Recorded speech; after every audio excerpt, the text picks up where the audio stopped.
Hello friends, welcome back. So in this video, I will be discussing about biogas plant working model. Let us first understand what is all about biogas plant. So in the biogas plant, what we do here is, so whatever the waste which we get, which is organic waste, like whatever waste vegetables, all this wet waste. So what we are going to do is we are going to collect and we are going to dump into this biogas digester. And also, if you have cows at your house, so you can use that cow dung as well. Yeah, if you put cow dung along with the water plus this kitchen waste also along with the water, if you put all those things, it will go inside this digester. So we'll have anaerobic bacteria will be there. This anaerobic bacteria, it will break down the items into further, so that that is going to form an methane gas.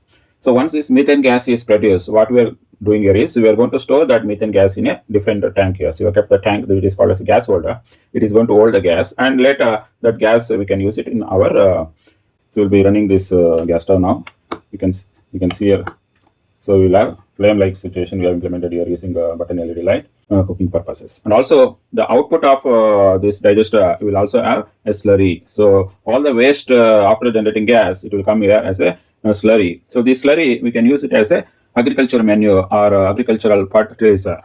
So here we get two benefits. One is we will get a generated methane gas, which we can use as a cooking gas, and we'll also get as a slurry that we can use for all our agricultural needs as a fertilizer. I hope you guys got an idea how this biogas plant really works. We have given instruction what is all about biogas plant here, how it does work. Everything I have given in detail, and also we have listed benefits also here. So I hope you guys got a clarity what is all about biogas plant. If you guys really like this video, please click on like button as well as share with your friends so that they will also get the benefit out of this video. Thanks for watching this video. Bye for now. Take care.